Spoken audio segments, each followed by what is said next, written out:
তিন বছর পর বিজেপি ছেড়ে তৃণমূলে প্রত্যাবর্তন অর্জুন সিং এর। পঞ্চায়েত ভোটের আগে বঙ্গ বিজেপিতে ফের ধাক্কা। অন্যদিকে দাম কমলেও বাংলায় পেট্রোল 100 পার। আমরা এই নিয়ে আলোচনা করব। আলোচনার জন্য যারা উপস্থিত রয়েছেন শুরুতে আসুন প্রত্যেকের সঙ্গে আপনাদের পরিচয় করিয়ে দিই। শিলভদ্র দত্ত আমাদের সঙ্গে আলোচনায় যোগ দিয়েছেন, রয়েছেন সুমন বন্দ্যোপাধ্যায়, দেবাশিস সরকার এবং বিশ্বনাথ চক্রবর্তী। আমি প্রত্যেকের কাছে আসবো, কিন্তু শুরুতেই আপনাদের দেখাবো আজকে রবিবার, ছুটির দিন, কিন্তু বঙ্গ রাজনীতি মোটেও নিস্তরঙ্গ ছিল না। কার্যত দিনভর উথাল পাথাল চলেছে, যার কেন্দ্রে একটাই ঘটনা, অর্জুন সিং এর তৃণমূলে প্রত্যাবর্তন। দেখুন, ফের অর্জুন সিং এর ফুল বদল। পাঠ নিয়ে বিবাদের জেরেই কি শঙ্ক হলো অর্জুনের বিজেপির পাঠ? অনুঘটকের কাজ করলো দলে গুরুত্বহীন করে রাখার অভিযোগ। রবিবার বিজেপি ছেড়ে তৃণমূলে ফিরলেন অর্জুন সিং, আর যাকে ঘিরে সকাল থেকেই চলল টান টান নাটক। এদিন সকালে সাংবাদিক বৈঠক করে দলবদলের ইঙ্গিতটা আরো স্পষ্ট করে দেন ব্যারাকপুরের বিজেপি সাংসদ। মাননীয় মুখ্যমন্ত্রী মমতা ব্যানার্জি যখন থেকে দল গঠন করেছিলেন তার আগে থেকে ওনার সঙ্গে আমি কাজ করেছি, তো এইটা আমার জন্য কোনো নতুন ব্যাপার না। এরপরই কলকাতার উদ্দেশ্যে রওনা হন Arjun Singh. Ghoshpara road, BT road, Dharmatala হয়ে অর্জুন সিং এর কনভয় এসে পৌঁছয় আলিপুরের তাজ বেঙ্গল হোটেলে। ব্যারাকপুরের বিজেপি সাংসদ হোটেলে ঢুকে যাওয়ার পর গোটা এলাকা গার্ডরেল দিয়ে ঘিরে ফেলেন পুলিশ কর্মীরা। বাড়ানো হয় নিরাপত্তা। তাৎপর্যপূর্ণভাবে দলীয় পতাকা লাগানো গাড়ি করে তাজ বেঙ্গলে আসেন কাশীপুর চিতপুর এলাকার কয়েকজন তৃণমূল নেতা। এর মধ্যে উত্তর চব্বিশ পরগনা তৃণমূল নেতা ও বিধায়কদের নিয়ে ক্যামাক স্ট্রিটের অফিসে বৈঠকে বসেন অভিষেক বন্দ্যোপাধ্যায়। বিকেল 4:15 তাজ বেঙ্গল থেকে বেরিয়ে কেন্দ্রীয় সরকারের দেওয়া নিরাপত্তা নিয়ে অভিষেক বন্দ্যোপাধ্যায়ের ক্যামাক স্ট্রিটের অফিসে পৌঁছন ব্যারাকপুরের সাংসদ।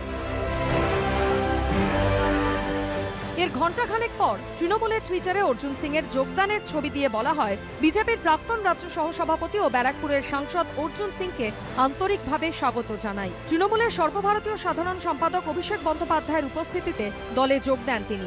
টুইট করে অভিষেক বন্দ্যোপাধ্যায় বলেন, বিজেপির বিভেদকামী শক্তিকে ছেড়ে তৃণমূল পরিবারে ফিরে আসায় অর্জুন সিংকে অভ্যর্থনা জানাই। দেশের মানুষ অনেক দুর্ভোগ পোহাচ্ছে, আগের থেকেও বেশি করে তাদের পাশে দাঁড়ানো দরকার। লড়াই জারি থাকবে। এরপরে একে একে অর্জুন সিং এর ফেসবুক ও টুইটারে ডিপি বদল করা হয়। যে ঘরের ছেলে ছিলাম সেই ঘরে ফিরে এসেছি। এই ঘরটা তৈরি হওয়ার দিন থেকে আমি ছিলাম। মাঝখানে কিছু ভুল বুঝাবুঝিতে দল ছেড়ে ভারতীয় জনতা পার্টিতে যাই। 42টা যদি এখান থেকে মানুষ জিতে দিতে পারে, নিশ্চয়ই প্রধানমন্ত্রী দৌড়ে সব থেকে আগে থাকে। যাদের সঙ্গে 30 বছর ছিলেন তাদের যদি ছাড়তে পারেন, তো 3 বছরে ছাড়তে কতক্ষণ লাগে? অর্জুন সিং এই পার্টিতে আসার পর থেকে পরপর তার উপর অত্যাচার হয়েছে, কেস হয়েছে। এর আগে 2-3 জন এমএলএ গেছিলেন যারা ব্যবসায়ী, তারা সঙ্গে সঙ্গে চলে গেছেন, তাদের ব্যবসায়ী বন্ধ করে দেওয়া হচ্ছিল। অর্জুন সিংয়েরও একাধিক ব্যবসা প্রায় বন্ধ হয়ে গেছে এবং কেসে জর্জরিত। প্রশাসনিক যে চাপ এবং অত্যাচার সেটা উনি সহ্য করতে পারছেন না, তাই সারেন্ডার করেছেন। 30শে মে শ্যামনগরে অভিষেক বন্দ্যোপাধ্যায়ের জনসভা। সেখানে অন্য তৃণমূল নেতাদের সঙ্গে থাকবেন অর্জুন সিং। সমীরণ পাল, অর্ণব মুখোপাধ্যায় ও অনির্বাণ বিশ্বাসের রিপোর্ট, এবিপি আনন্দ। দুটো কারণে আমি শিলভদ্র দত্তকে দিয়ে আলোচনা শুরু করব। এক তো হচ্ছে যে ব্যারাকপুরের সাংসদ অর্জুন সিং, সেখানকার রাজনীতি সম্পর্কে যথেষ্ট অবহিত, সম্যক ধারণা রয়েছে শিলভদ্র দত্তর। এবং দুই, সকাল পর্যন্ত এই একই নৌকার সওয়ারি ছিলেন শিলভদ্র দত্ত এবং অর্জুন সিং। বিকেলের পর যেটা আমূল বদলে গেছে। কিন্তু প্রশ্ন হচ্ছে শিলভদ্রবাবু, এটা বিজেপি কেন তার ব্যর্থতা বলে মানবে না? যে পাট শিল্প এবং পাট চাষিদের স্বার্থের কথা ভেবে বারে বারে আন্দোলন করেছেন, এমনকি পীযূষ গোয়েল দুবার বৈঠক করেছেন এবং তার দাবি মতন ঊর্ধ্বসীমা প্রত্যাহার করা হয়েছে। অর্জুন সিং বেসুরো হচ্ছেন, এই আশঙ্কাকে সামনে রেখে অনেকে বলছেন যে জেপি নাড্ডা বৈঠক ডেকেছিলেন, অর্জুন সিং এর সঙ্গে একান্তে কথা বলেছেন মানভঞ্জনের জন্য। তারপরেও তো দলে আটকে রাখা গেল না। দেখুন, কে কোথায় চলে যাবে সেটা কি আগাম বলা যাবে? কেন যাবে সেটা তার নিজের ব্যাপার। অর্জুন সিং দল ছেড়ে তার ব্যাপার। অর্জুন সিং যতক্ষণ দলে ছিল তার কোনো কথা বলাতে, তিনি দলের সাংসদ আছেন, তিনি দলের সহসভাপতি ছিলেন, তিনি কোনো কথা বলেছেন সেটা সর্বভারতীয় সভাপতি শুনেছেন। এটা মানভঞ্জন কিনা আমি জানি না, কি বলতে চাইছেন আপনারা। এখন বিষয় হচ্ছে অর্জুন সিং কেন গেছেন, কোনো প্রেসারে গেছেন না অন্য কোনো কারণে, সেটা অর্জুন সিং বলতে পারবেন। বিজেপির থেকে চলে গেছেন, বিজেপিতে এসেছিলেন, বিজেপিতে ছিলেন, বিজেপি থেকে চলে গেছেন, এখন তিনি অনেক কিছু বলতে পারেন। আর পাট শিল্প নিয়ে উনি একটা কথা বলেছিলেন। উনি দীর্ঘদিন ধরে পাট শিল্প করছেন, কিন্তু এই আওয়াজটা উঠেছিল ওনার কিছুদিন আগে। উনি বলছেন নভেম্বর মাসে মমতা ব্যানার্জি চিঠি দিয়েছেন, সব ঠিক আছে, কিন্তু পাট শিল্প নিয়ে পশ্চিমবঙ্গ সরকারের সাথে কেন্দ্রীয় সরকারের সচিব, পশ্চিমবঙ্গ সরকারের সচিব, পাট শিল্পের মালিকরা সবাই মিলে কথাবার্তা বলে না, কিন্তু শিলভদ্রবাবু অনেকে তো এটা বলছেন যে পাট শিল্প তো আসলে ছিল উপলক্ষ, পাটাতন করে দল বদলের রাস্তা খুঁজেছেন। কিন্তু প্রশ্নটা হচ্ছে অনুপম হাজরা যে কথা বলছেন যে অর্জুন সিং একজন ভালো সংগঠক, তিনি যদি দল ছাড়েন, তখন আনুষ্ঠানিকভাবে তৃণমূলের পতাকা তিনি হাতে ধরেননি, তিনি বলছেন যদি দল ছাড়েন বিজেপির একটা বড় ক্ষতি হবে। না, সেটা ঠিক আছে, তো যে কেউ দল ছাড়লেই দলের ক্ষতি। এরা বড় সংগঠক কি ছোট সংগঠক সেটা নিয়ে কথা নয়, আমরা চাই না বিজেপি ছেড়ে কেউ চলে যাক, সুতরাং সেদিক দিয়ে চলে গেছেন।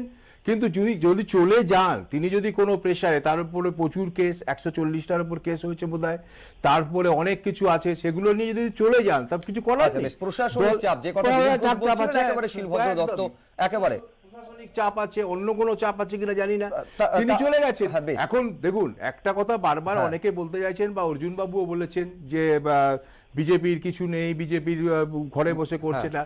আজকে একটা বিষয়, আমিও তৃণমূল থেকে আসা লোক, দেখুন 2019 সালে অর্জুন বাবু যখন এলেন তৃণমূল থেকে, যে লোকসভার ভোট হলো, সেই লোকসভার ভোটটা পরিচালনা কিন্তু বিজেপির ছেলেরাই করেছিল। অর্জুন বাবু জিতেছিলেন, নিশ্চয়ই অর্জুন বাবু জিতেছিলেন, 18টা সিট যে জিতেছিল তার মধ্যে একটা অর্জুন বাবু। যদি বিজেপির কিছুই না থাকে তাহলে বুথে কারা বসলো? তাহলে ওটাও তো বারে বলেছেন, আসানসোলের কথা যখন বলছেন অর্ধেক বুথে বিজেপির কোনো কর্মী নেই, সে কথা দলকে জানিয়েও কোনো সুরা হয়নি। বেশ, সুমন বন্দ্যোপাধ্যায়। না দেখুন, আমি যেটা বলছি যে বিজেপি ছেড়ে অর্জুন সিং প্রশাসনিক চাপে বাধ্য হয়েছেন অর্জুন সিং তৃণমূলে যোগ দিতে। প্রশাসনিক চাপে কি, তাহলে ব্যারাকপুরে গণপদত্যাগ কদিন আগে হয়েছিল, ধারাবাহিকভাবে দুর্বল সংগঠন না থাকলে জেতা যায় না, সংগঠন দুর্বল বিজেপির। আসানসোলে কি হয়েছিল? আসানসোলে তো অনেকে বিজেপি বলতো যে তাদের সংগঠন শক্তিশালী, তা আসানসোলের ভোটে তো প্রমাণ হয়ে গেছে যে বিজেপির নিজস্ব সংগঠন বলে কিছু নেই। আসল কথা হচ্ছে যে তৃণমূল এবং অন্যান্য দল থেকে আসা যারা, তাদেরকে সামনে রেখে রাজনীতি করার যে প্রচেষ্টা, সেই প্রচেষ্টা ফেল করেছে। এবং অর্জুন সিং প্রকাশ্যে বলেছেন আজকে যে শুধুমাত্র ফেসবুক আর টুইটার রাজনীতিতে কখনো রাজনীতি হয়? আপনি ভাবুন যে চার্টার্ড ফ্লাইটে যাদের উড়িয়ে নিয়ে যাওয়ার ক্ষেত্রে যে ভূমিকা গ্রহণ করেছিল, এই চার্টার্ড ফ্লাইট রাজনীতি বা ধরুন দল বদলের জন্য যে মেলা করা হয়েছিল, মেলার কথা আমাদের প্রত্যেকের মনে আছে, সেটা কিন্তু মানুষের কাছে প্রভাব ফেলেনি।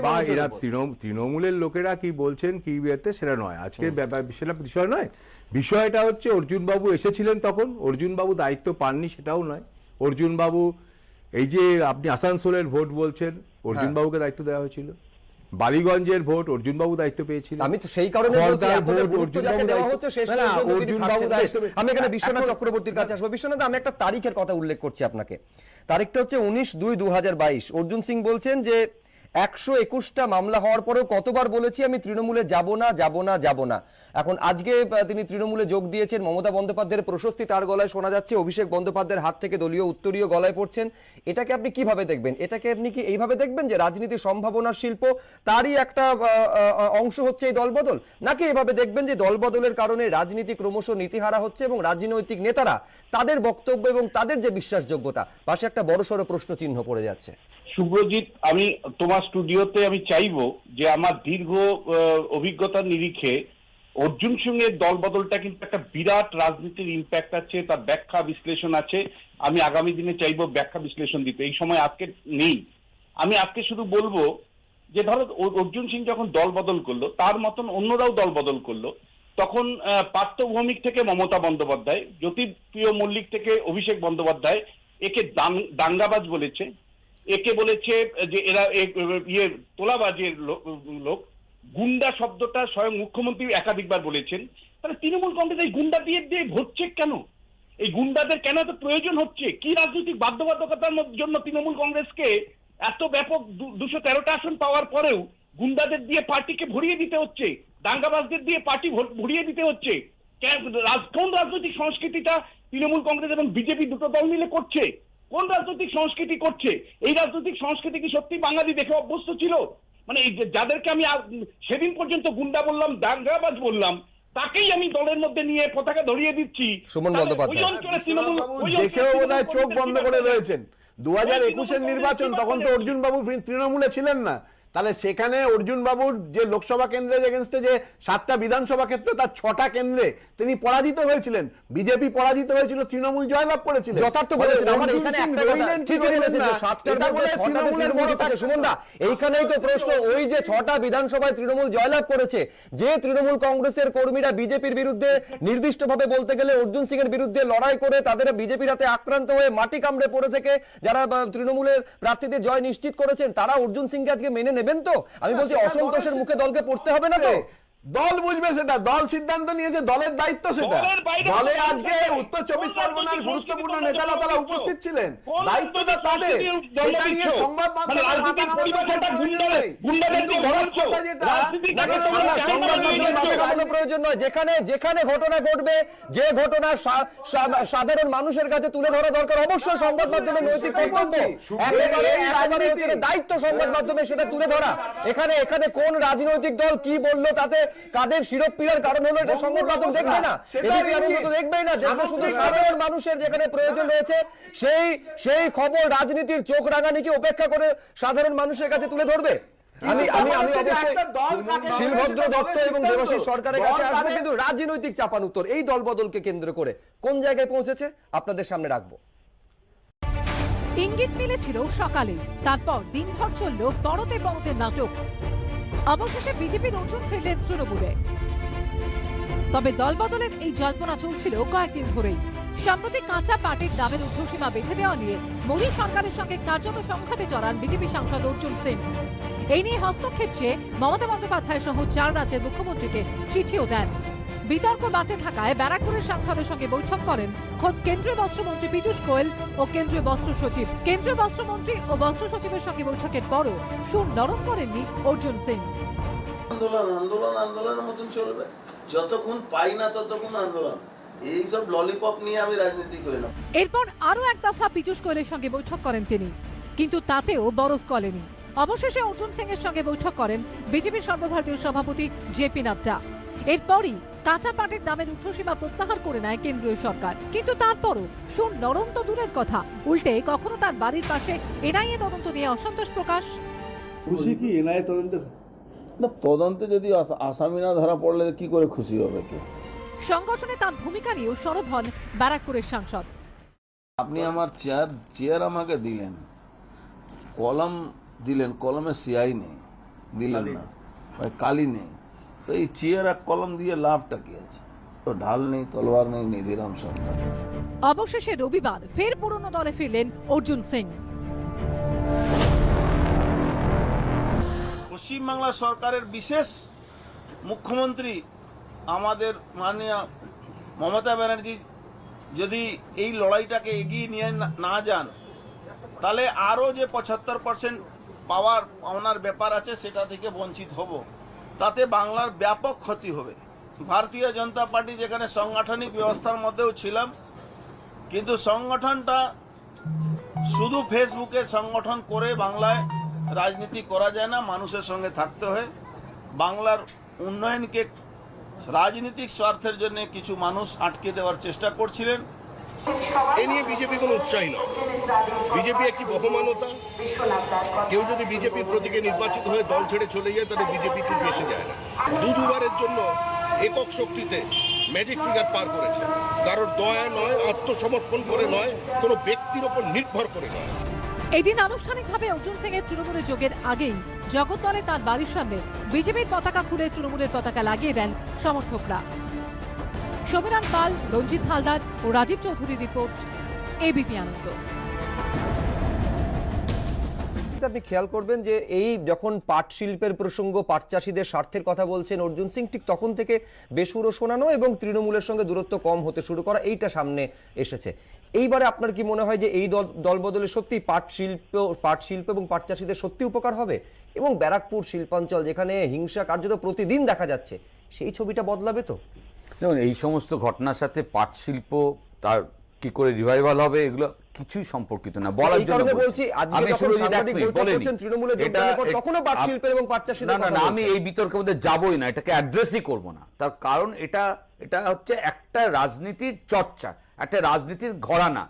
2011-এর পরিবর্তনের আগে যখন 34 বছর বামফ্রন্ট ছিলাম, একটা তথ্য বলছি, 50% এই রাজ্যের মানুষ বিভিন্ন নির্বাচনে যারা বামেদের পক্ষে এবং বামেদের বিপক্ষে ভোট দিতেন, অর্থাৎ এই রাজ্যে বামফ্রন্ট শাসনকাল ছিল, কিন্তু কখনো বিরোধী মানুষজন তার রাজনৈতিক চর্চা করতে গিয়ে এই ধরনের পালাবদল হতো না। কিন্তু এই 11 বছরে আমরা একটা নতুন রাজনৈতিক সংস্কৃতির মধ্যে গেছি, যেখানে পঞ্চায়েত স্তর থেকে সাংসদ স্তর পর্যন্ত জনপ্রতিনিধিরাও, ক্যাবিনেটে থাকা মন্ত্রীরাও, তারা কিন্তু খুব সহজেই একটা রাজনৈতিক শিবির থেকে একটা রাজনৈতিক শিবিরে যেতে পারছে।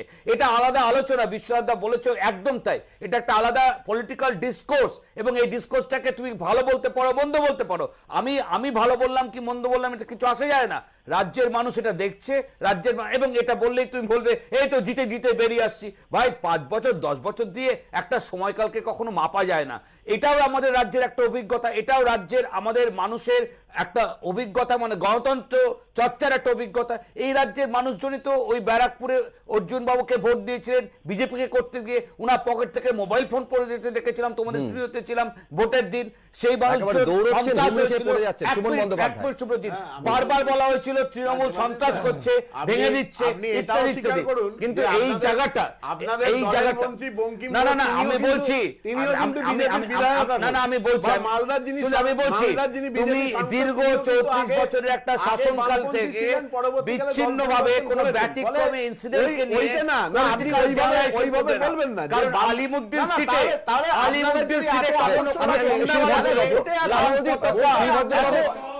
কোন রাজনৈতিক দলের সমর্থন করছে, সিবিআই তো কাউকে ডাকেনি করে,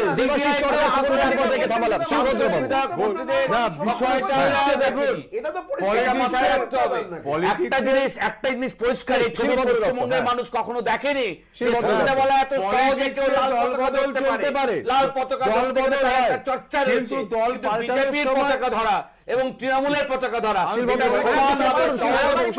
এই দুটো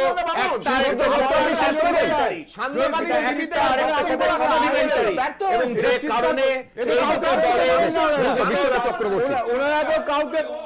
বিশ্বনাথ চক্রবর্তী দ্রুত না দেখো, অর্জুন সিং দল বদল করতেই তোমাকে আমি আগেই বলেছিলাম যে পাট শিল্প কেবলমাত্র, পাট শিল্পের বিষয়টা কেবলমাত্র তিনি দল বদলের কৌশল হিসেবে ব্যবহার করছেন। কিন্তু এত দ্রুততার সাথে এই সিদ্ধান্ত নেওয়া হয়েছে কারণ এসএসসির মামলাতে এসএসসিতে একের পর এক তৃণমূলের নেতাদেরকে ধরছে, তাদেরকে জিজ্ঞাসাবাদ চলছে সিবিআই এর, ফলে সেখান থেকে দৃষ্টিটা ঘোরানোর জন্য তৃণমূল অতি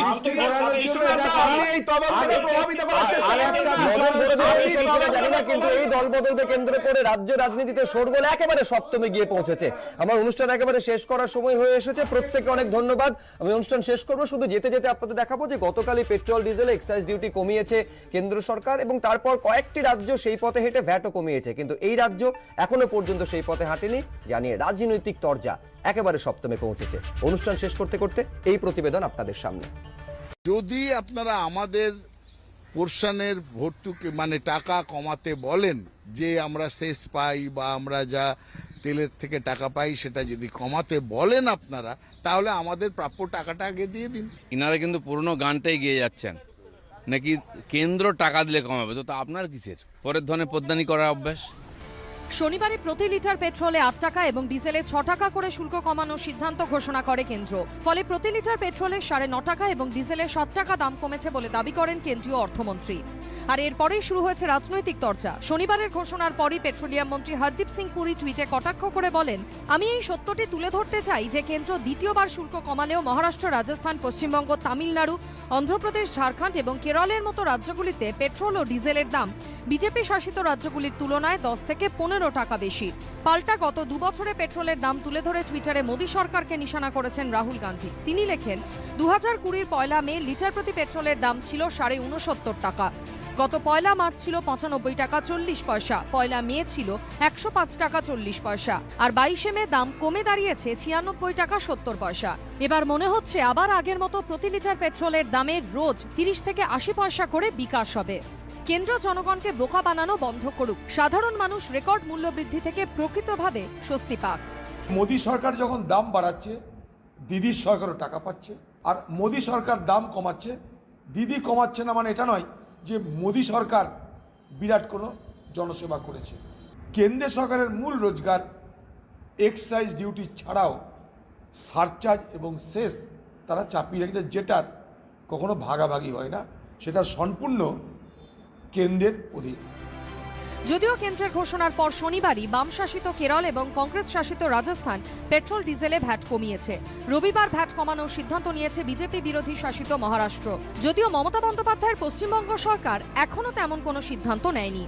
40 থেকে 45 টাকা দাম বাড়ানো হয়েছিল গত এক বছরে, এবং সেক্ষেত্রে 5 টাকা 4 টাকা দাম কমানোটা এটা হচ্ছে অনেকটা লিপ সার্ভিস, যেটাকে ইংরেজিতে বলে। বিজেপি শাসিত রাজ্যগুলো দাম কমাচ্ছে, তার কারণ হচ্ছে ব্যাকডোর দিয়ে বিজেপি শাসিত রাজ্যগুলিকে কেন্দ্রীয় সরকার অনেক বেশি আর্থিক সাহায্য করছে। 3বারও কমিয়েছে বেশ কিছু রাজ্য, কিন্তু ব্যতিক্রম পশ্চিমবঙ্গ। সেই জন্যই এ রাজ্যে পেট্রোল ডিজেলের দাম দেশের মধ্যে সর্বাধিক।